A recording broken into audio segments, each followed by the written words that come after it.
Alright, so in this video we will be looking at Lab 1 question number 2.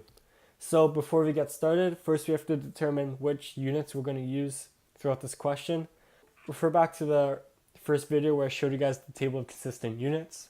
I think for this question the easiest way to go about it would be to use the SI column once again. All we need to do is convert these pressure values from gigapascals and kilopascals back into pascals. And as well as these measurements in feet, we'd have to convert simply to meters in order to meet the requirements of that table. That's easy enough. So now we can move on to what kind of characteristics we're going to have to enter in ANSYS. So the element characteristics, we're given our elastic modulus right here, as well as our Poisson's ratio, 0.25 right here. So these two will be entered in under the materials properties section in ANSYS. As well, our cross-sectional area is given to us indirectly. So W250 by 44.8 steel beam. If you type into Google, you can find the dimensions of it. I end up taking those and converting it into meters, which is where I got these dimensions right here. These types of dimensions are what ANSYS will take, and it will calculate its center of mass and its inertia and all that for you. So as long as you have these types of dimensions, you'll be okay to enter in the cross-sectional area. Finally, since we're dealing with beam elements, the element type we are using in ANSYS is called beam. So looking at the steps we're going to have to take during this question. So first we're going to enter in the element type being beam. Material properties are elastic modulus and Poisson's ratio. And finally, under sections, we're going to have to enter in the beam dimensions up here that we found online. All right, in terms of creating the model, it's pretty straightforward. We're going to create key points, 9 key points to form the general structure, like so. Note that I've added 2 more key points, one located up here and one located up here. These will be used for orientation, which I'll show you guys later on in the question. But just note for now, we're going to have to create these 9 key points plus 2 additional ones located outside the structure. The lines, once again, are straightforward enough. We're just going to connect these key points with lines, excluding these 2 key points. And just using basic conversions from feet to meters, I was able to come up with this table of coordinates that we'll use. Note these 2 key points at the bottom. I just picked arbitrary points. They just had to be outside the structure.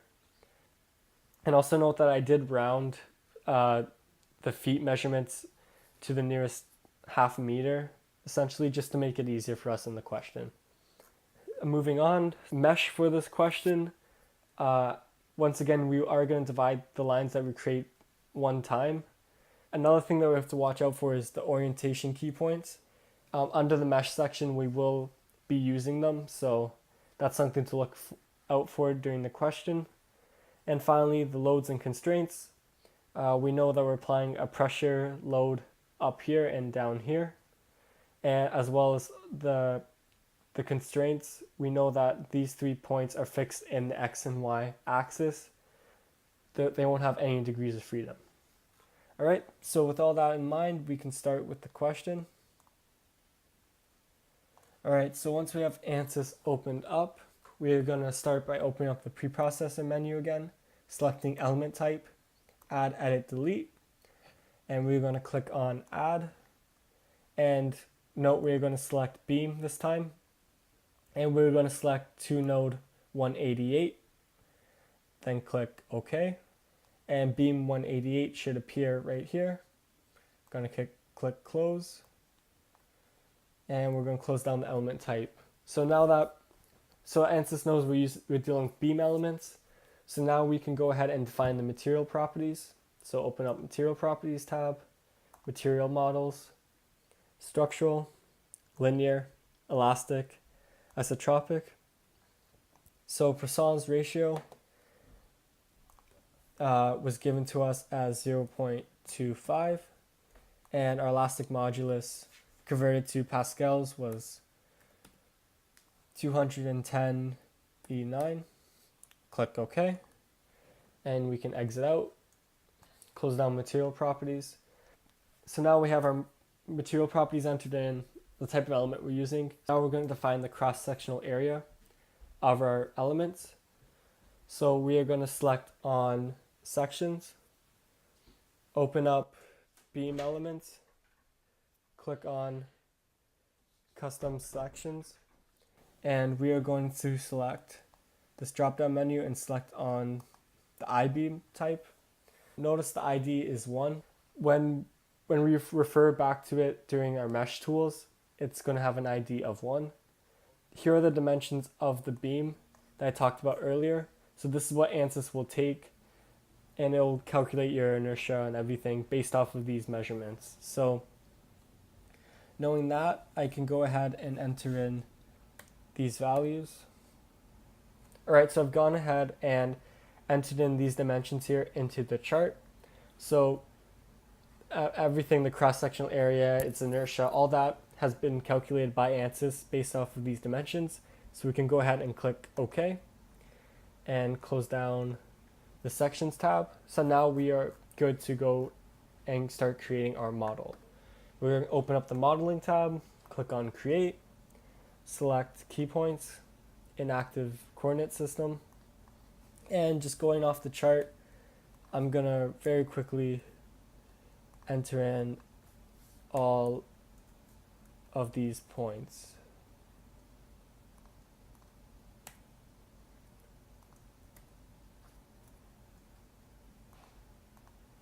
Alright, so I've gone ahead and entered in the last 2 key points of this model here. These 2 key points will act as our orientation key points, and basically what they do in ANSYS is they specify which way the beam is going to face in our model. So for example, if we have an I-beam stretching from here to here, ANSYS doesn't know which way we want the flat side of the beam to face along its main axis. So the flat side of the beam can either be up here or facing outwards towards us. What orientation key points will do is it'll tell ANSYS to face the flat side of the I-beam in the direction of the key point. To show you guys what I mean, I made 2 models earlier on today. This first one here, I didn't specify the orientation key point, and notice here how the flat side of the I-beam is facing outwards, and that's what ANSYS defaulted it to. Now let's say I didn't want the flat side of that beam to face outwards, but I wanted it to face outwards. So in the second example, I did specify the orientation key points like we are doing now, and this is the kind of model that we would end up with. So there is a difference between these two in the way that ANSYS calculates the loads and other things. So it is important that we do specify orientation key points in future models. Going back to our model here, we can now move ahead and start creating our lines. Going to click on create, lines, straight line, and we're just going to create the shape of the model.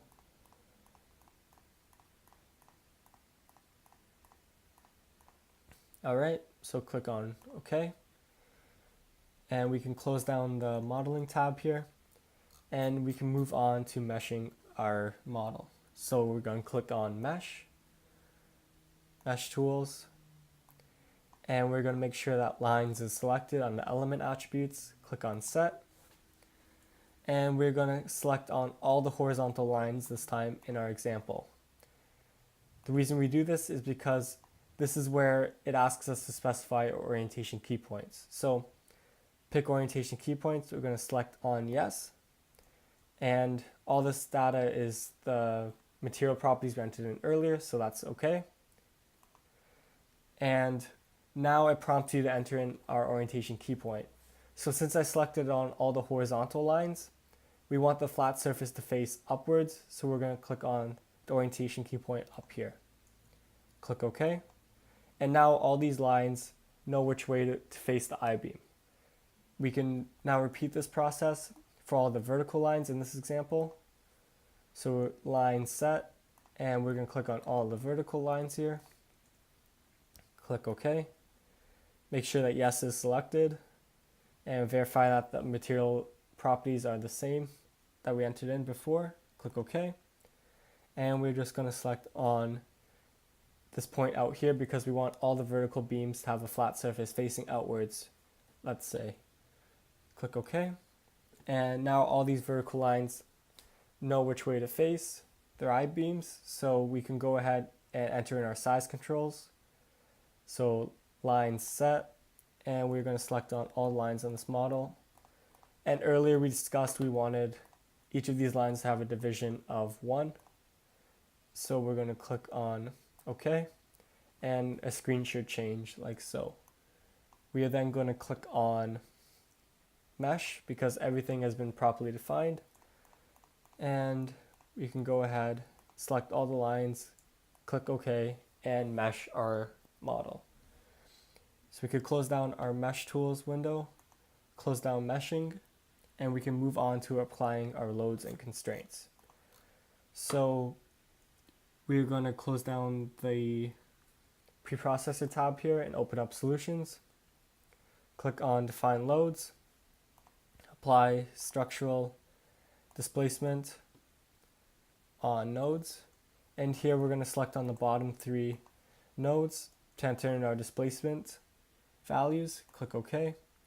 And earlier we discussed that there's no degrees of freedom because it's locked in the X and Y axis, and that the displacement value is 0. Click OK. And now our model is fully constrained. So now we can go ahead and apply our loads. So close down displacement tab, and we're going to open up the pressure tab here under structural, and we're going to click on beams here at the bottom. We are then going to click on the top 2 I-beams, click OK, and it prompts us to enter in a load pressure. So we said the top one had a value of 200,000 pascals, so we're just going to enter in 200,000 or 20,000 here at the top. Click apply, and notice here how we get these red arrows. The load has been properly applied, and we could go ahead and apply them to the bottom 2 beams here. So we're going to click on the bottom 2 now, click OK, and this value is 30,000.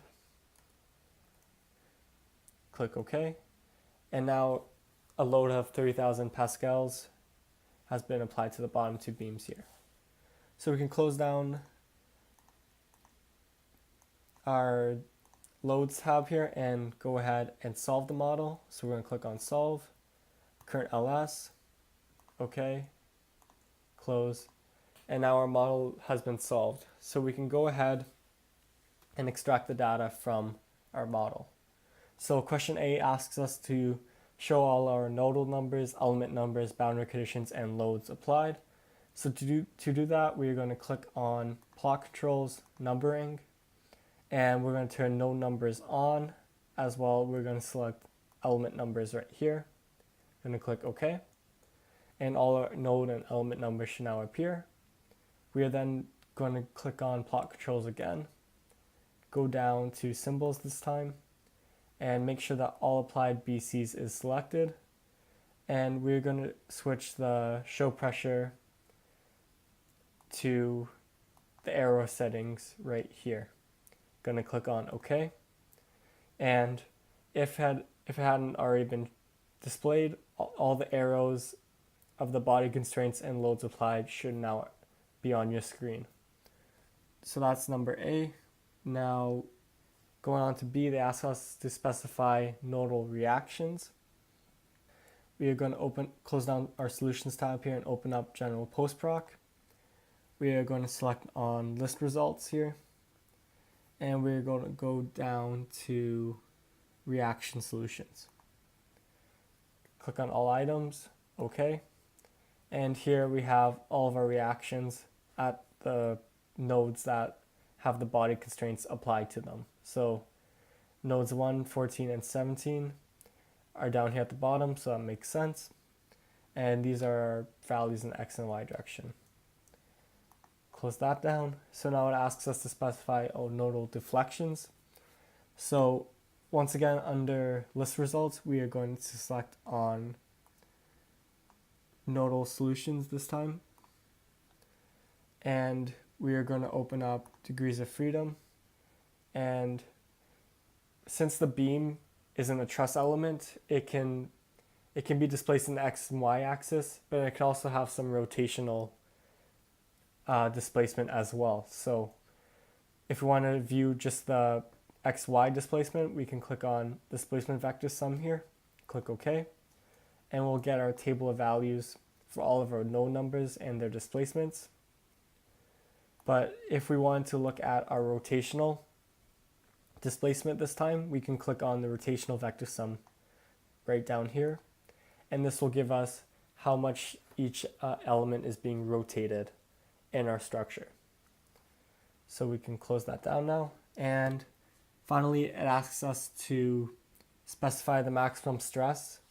So in ANSYS, there is no function that gives us maximum stress by itself.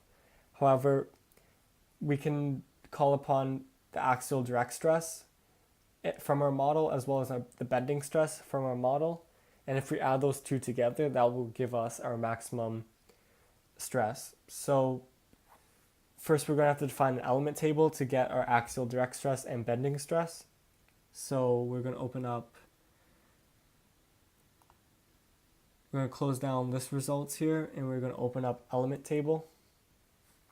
Going to select on define table, add, and this first one we will call axial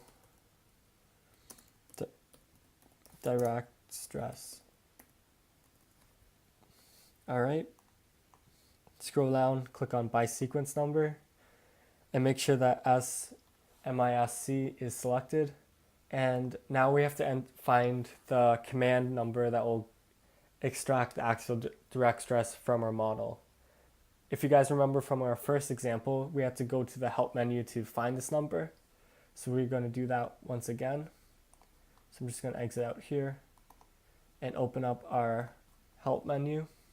So now that it's opened up, we're going to search beam 188 because that is the element type that we are dealing with in this question.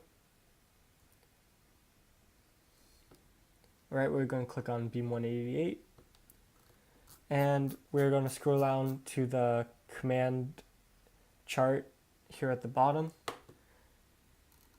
We are looking for axial direct stress in this case, which is right here. So the temporary name that's given in ANSYS is SDIR. And scrolling down, we find that SDIR is right here, and it corresponds to SMISC 31. So in ANSYS, we are going to enter in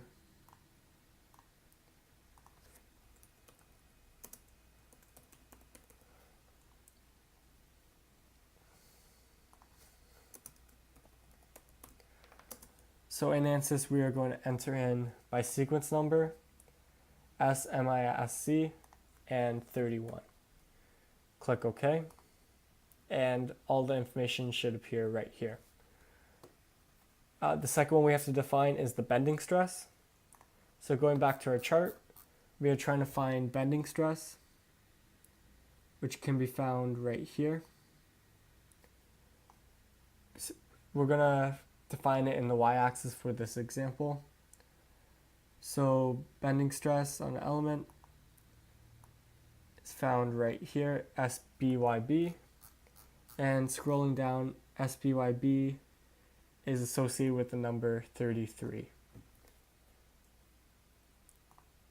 Opening up ANSYS again, we're going to add a second table, call this one bending stress, and by sequence number, make sure SMISC is selected, and we're going to type in 33. Click OK.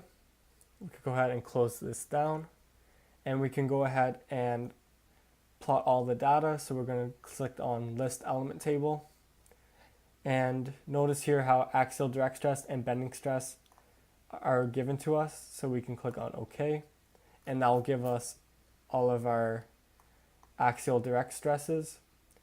And if we were to open up that tab again and click on bending this time,